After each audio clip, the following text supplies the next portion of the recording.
रसिक हो, खरं तर तुम्ही मुंबईकर, आम्ही मुंबईकर, आपल्या समोर एखादा पुणेकर येतो त्यावेळेला आपण आपल्या मुंबईचे गुणगान गातो. पुण्याची मंडळी भेटली की पुण्याबद्दल भरभरून बोलतात. परंतु त्या पुणेकरांकडे अशी काय जादू आहे की मुंबईकर सुद्धा त्याच पुणेकरांचं कौतुक करतात. तुम्हाला कल्पना असेल जगदीश खिबुडकरांच्या लावण्यांचा हा कार्यक्रम आहे, परंतु आजच्या कार्यक्रमाचं एक प्रमुख आकर्षण देखील आहे. पुण्याच्या मैना अनेक असतील, कोल्हापूरच्या मैना अनेक असतील, मुंबईच्या राण्या सुद्धा आजकाल बऱ्याच पाहायला मिळतात, परंतु या पुणेकरांच्या सुरेखाची बातच काही न्यारी आहे. मंडळी एकदा जोरदार टाळ्यांनी स्वागत करूया लावणी सम्राज्ञी सुरेखा पुणेकर.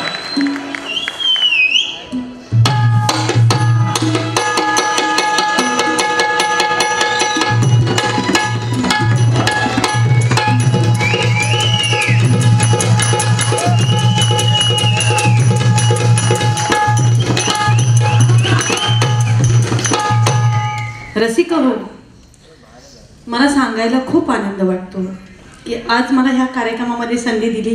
मी खूप खूप आभारी आहे की ज्यांच्या लावण्या मी 1998 ते आतापर्यंत सादरीकरण करत आले, पण शब्दामध्ये कुठेही वल्गर नाही किंवा काय नाही, अदाकारी करण्यासारखे शब्द. आणि मला त्यांची एक आठवण येते. कोल्हापूरमध्ये मी तमाशाच्या फडातून सभागृह आणि थिएटर प्रयोग करायला लागली. त्यावेळेस कोल्हापूरच्या कार्यक्रमाला त्यांच्या कार्यक्रमाचं नाव होतं चित्रगंगा.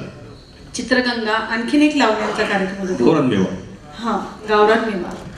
तर प्रत्येक वेळेला कोल्हापूरच्या शाहू कला मंदिरमध्ये मला भेटायला यायचे आणि चंद्रकांत, सूर्यकांत, राजशेखर आणि जगदीश खेबुडकर हे पहिल्या लाईनीमध्ये बसायचे. कारण सगळे लोक त्यांना जाऊन सांगायचे, तुमची या रावजी बसा भाऊजी, पिकल्या पानाचा देठ किंवा हिरवा ही लावणी सुरेखा पुणेकरांनी खूप चांगल्या अदाकारीने, खूप चांगल्या डान्समध्ये, खूप चांगल्या गायनामध्ये सादर केलेली आहे. तेव्हा तुम्ही जाऊन बघा. प्रत्येक प्रयोगाला असायचे 4 जण आणि ते वन्समोर गाणं करायचे. चंद्रकांत, सूर्यकांत एवढे मोठे मोठे कलावंत माझ्या कार्यक्रमाला कोल्हापूरमध्ये प्रत्येक प्रयोगाला असायचे आणि वन्समोर करायचे. तर मला तेवढं समजत नव्हतं की थिएटर शोला काय करायला पाहिजे. मी पूर्ण गाणं वन्समोर करायचे आणि पूर्ण गाणं घ्यायचे. त्या गाण्याचे 3 कडवे असले की मी ते तिन्ही पण कडवे त्या गाण्याचे घ्यायचे. एकदा प्रयोग संपला, खेबुडकर पाठीमागे आले, मला जवळ घेतलं. बाई, तुला मी समजून सांगतो, माझी लावणी तू खूप गाजवली अख्ख्या महाराष्ट्रामध्ये. लाव मोठं लक्षण खोटं या चित्रपटातली ही लावणी उषा चव्हाणने सादरीकरण केलं होतं, पण चित्रपटामधून एवढी नव्हती गाजली एवढी तू गाजवलीस.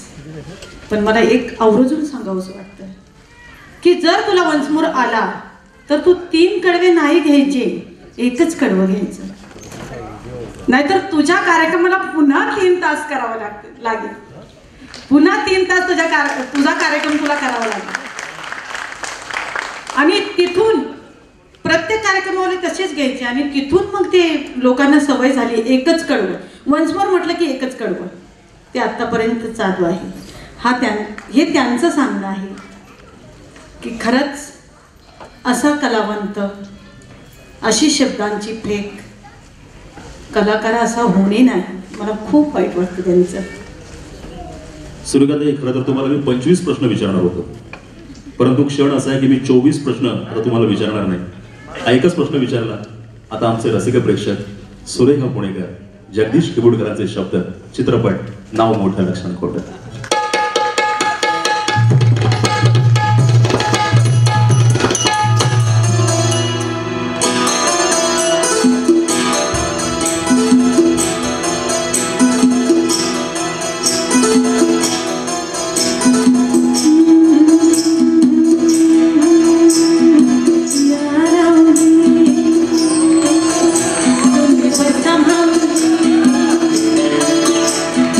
या रावजी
तुमची पडली भक्ती करीन ह्यात तुमचा पावला लागला ह्यात तुमचा पावला लागला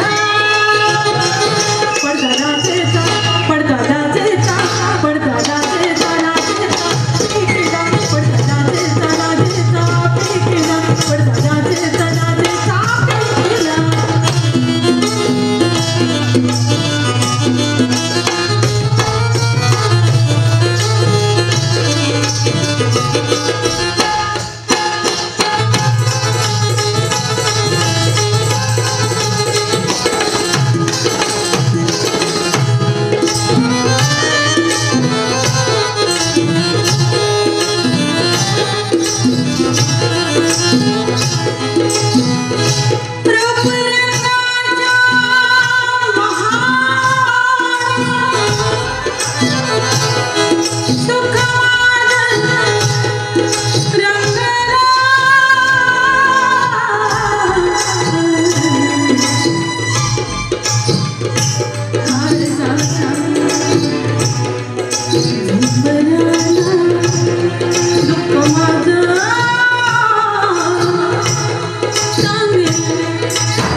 निर्माते दिग्दर्शिका सुषमा शिरोमणी यांनी एकदा फरमान काढलं, खेबुडकर अशी लावणी लिहा ज्यात हनीमून हा शब्द असला पाहिजे.